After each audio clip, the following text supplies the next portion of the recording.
Voici aujourd'hui une grande révision générale d'un X2800 Rocco qui va nous permettre de changer l'éclairage des phares, de mettre en place une rampe lumineuse pour éclairer la cabine, et on va mettre en place également un décodeur sonore et on va bien entendu lui faire une patine. Voilà comment nous allons procéder. Alors pour les phares, les diodes CMS.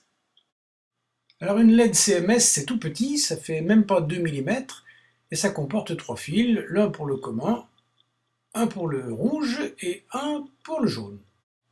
Pour l'éclairage, nous aurons besoin d'un ruban à LED.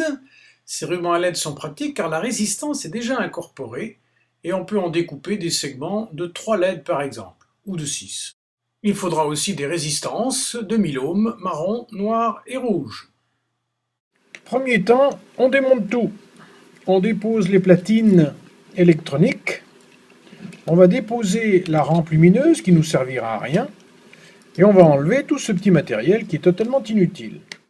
Alors le plan de câblage, il est centré sur le décodeur avec les 8 sorties classiques. La première étant repérée par une petite astérix et correspondant à une sortie moteur. On va donc relier cette sortie moteur au moteur, l'autre sortie correspondant au plot numéro 5. On relie les prises de contact dans le sens de circulation vers la droite. Le rail de gauche est à relier, la prise de contact du rail de gauche est à relier au plot numéro 4, c'est le fil qui est noir, et le rail de droite au fil rouge relié au plot numéro 8. Le câblage des accessoires, la rampe lumineuse avec le ruban de LED, et les LED CMS qui constitueront les phares à l'avant et à l'arrière. Le câblage des LED se fait avec le commun au plus, et bien entendu, en parallèle, les deux câbles commandant la lumière rouge et la lumière jaune étant réunis. On réunit donc le retour commun, qui est donc l'anode, plus c'est le fil bleu du plot numéro 7. Il va bien entendu alimenter le commun des LED miniatures, ne pas oublier d'y placer à cet endroit l'inévitable résistance de 1000 ohms. Une seule résistance par couple de diodes est suffisante. Et puis on va réunir le commun également de la lampe du plafonnier, et là aussi l'anode va se fixer sur le plot correct. Par contre là la résistance elle est déjà là. L'autre connexion avec le plafonnier se fait avec le fil vert qui se réunit au plot numéro 3. Les lampes jaunes à l'avant dans le sens de la marche vers la droite sont donc le sens normal en marche avant, sont à relier au fil blanc. Et ce fil blanc, bien entendu, doit également relier le fil rouge, les lanternes rouges de l'arrière. Pour alimenter les feux dans l'autre sens de marche, c'est le fil jaune, plot numéro 2.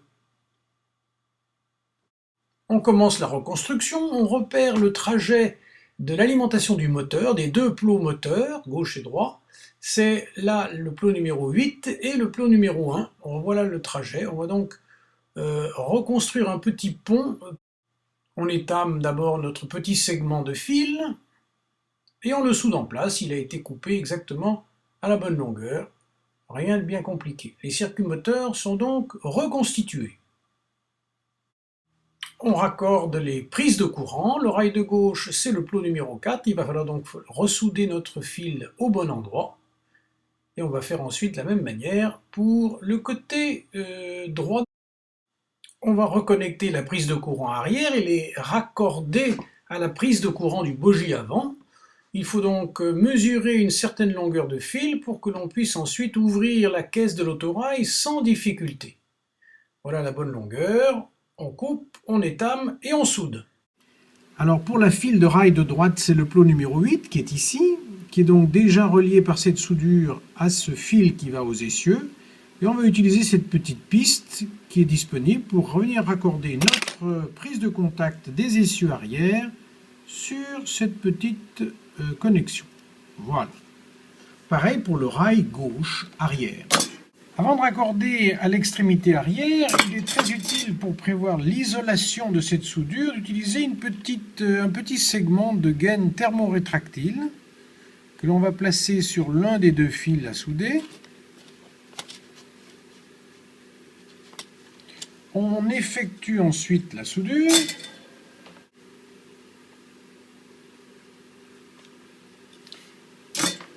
Et ensuite, eh bien, pour isoler la soudure, on fait glisser la gaine d'isolant thermorétractile et il est donc thermorétractile, c'est-à-dire que lorsqu'on va le chauffer avec un briquet, il va se rétracter. Voilà. Et là, l'isolation est parfaite. À ce stade, un petit contrôle du fonctionnement du moteur est assez logique. J'ai placé ici un décodeur provisoire.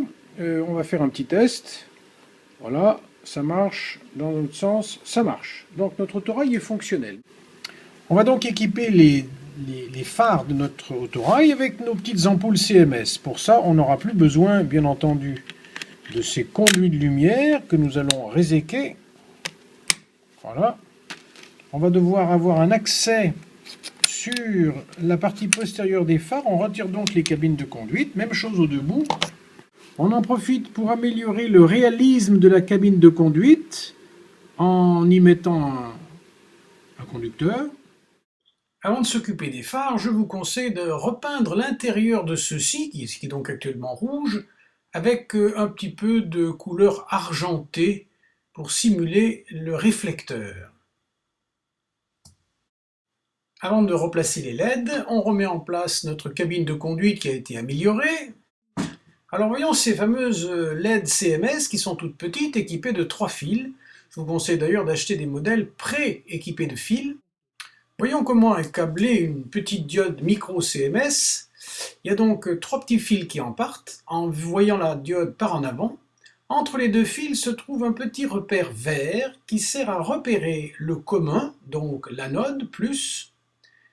De l'autre côté se trouve le fil qui va commander la lumière rouge et le dernier la jaune. On va donc repérer ces fils en réalité. Avec un petit montage électrique, on va relier le commun, l'anode commune avec un croco à un transformateur et la cathode va être reliée à une résistance. On repère le fil qui correspond à la couleur rouge. On mettra dessus une petite marque au feutre rouge et par exemple sur l'autre fil une marque de couleur verte. Alors vient alors le moment un peu délicat de la mise en place de ces fameuses LED dans les phares. Alors on va tout d'abord vriller la LED pour que les fils s'entortillent et qu'il n'y ait plus qu'un seul brin pour chaque LED. On lui donne une petite forme arrondie qui permettra une meilleure inscription dans la caisse. On présente la LED devant l'orifice interne du phare. J'ai préparé un petit bout d'adhésif noir au passage, vous allez voir pourquoi. La LED est donc placée dans son logement et le petit adhésif va servir pour la tenir en place et surtout faire l'étanchéité de la cavité du phare, car nous allons la remplir, cette cavité, avec de la colle transparente. Alors il faut que ce soit bien collé en insistant bien. Alors voilà, les deux phares arrière sont en place et vue de face, on a l'impression qu'il y a des ampoules dans ceux-ci. Pour les vitres des phares, on va utiliser de la colle transparente style Humbrol Clearfix que l'on va déposer avec un petit stylet métallique court, goutte par goutte, pour que la colle vienne remplir la cavité du phare et donne l'illusion qu'il y a bel et bien une vitre. Bien entendu, la colle va immobiliser définitivement la micro-LED. Il faut naturellement placer cette colle châssis verticalisée et on ne peut faire qu'un côté à la fois. Il faut attendre que l'autre côté soit sec pour inverser. Les LED sont fixés, on récupère les fils 2 à 2, les deux noirs ensemble ici. On va les torsader d'abord et les souder. Ce fil commun va recevoir la résistance, que l'on va d'abord étamer et souder ensuite au fil. Avant de souder le fil, on prépare l'isolation avec un peu de gaine thermorétractile qui est donc enfilée sur le fil d'un côté. Et après soudure, elle va servir à isoler parfaitement cette zone.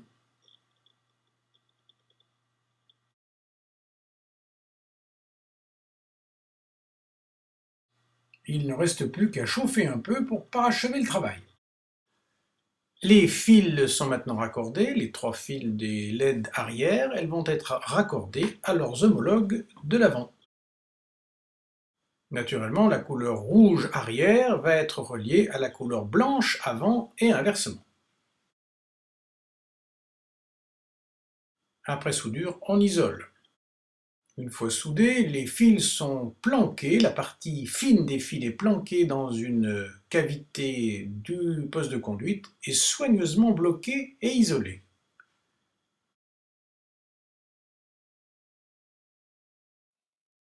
À ce stade, on vérifie que le feu blanc à l'avant correspond à l'allumage des feux rouges à l'arrière. Vient ensuite la pose du plafonnier. On découpe un bandeau de 6 LED, on étame les prises de contact, et après avoir connecté l'anode commune sur le petit plus, on relie ce qui va correspondre au fil vert pour aller au décodeur, c'est-à-dire la cathode.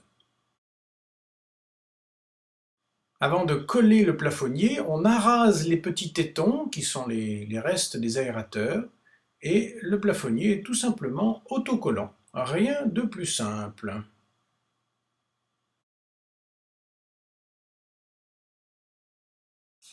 On va maintenant améliorer un petit peu l'intérieur de l'autorail. On va araser les accoudoirs puisque cette version ancienne du X2800 était en fait équipée de banquettes, un coup d'apprêt blanc,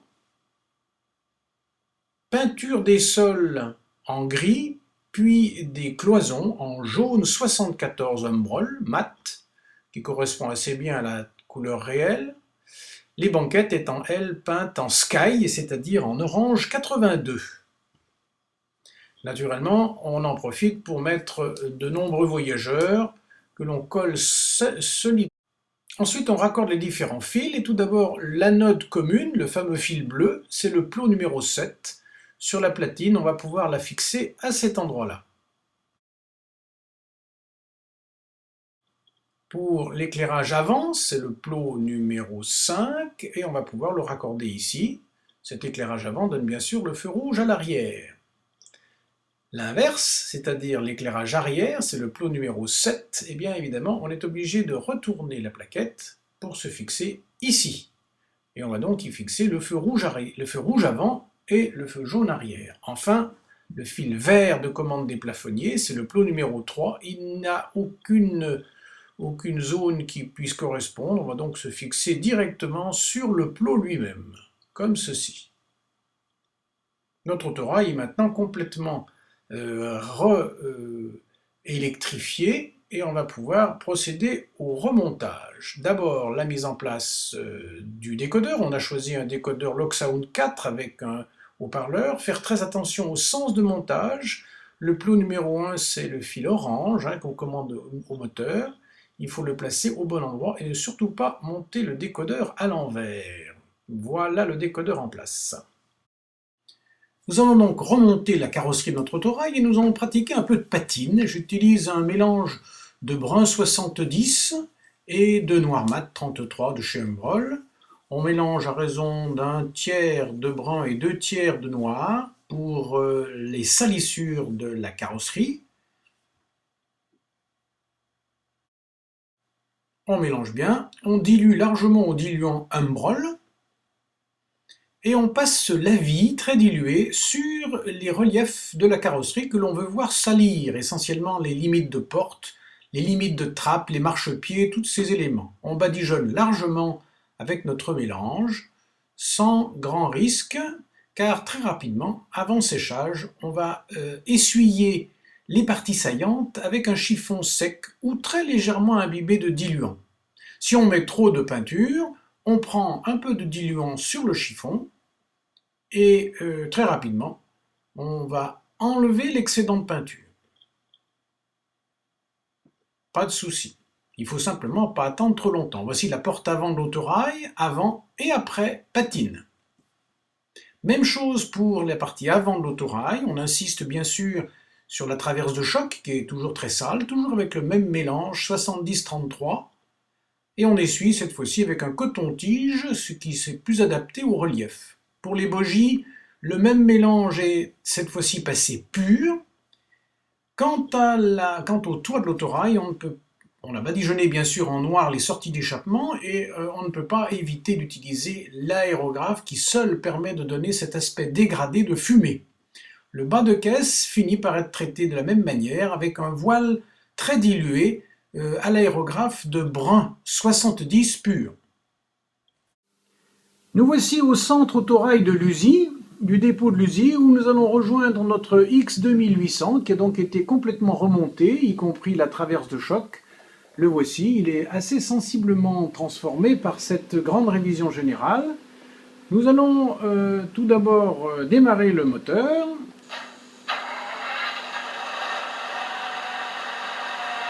Voilà, les 12 cylindres MGO tournent bien rond.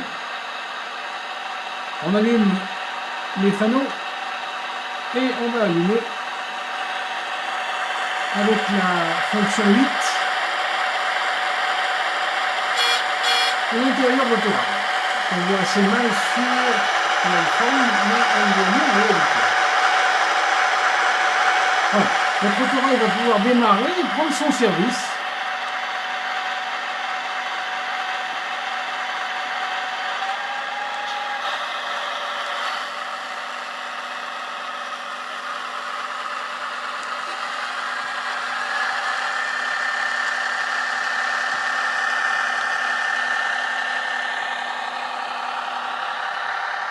Voilà.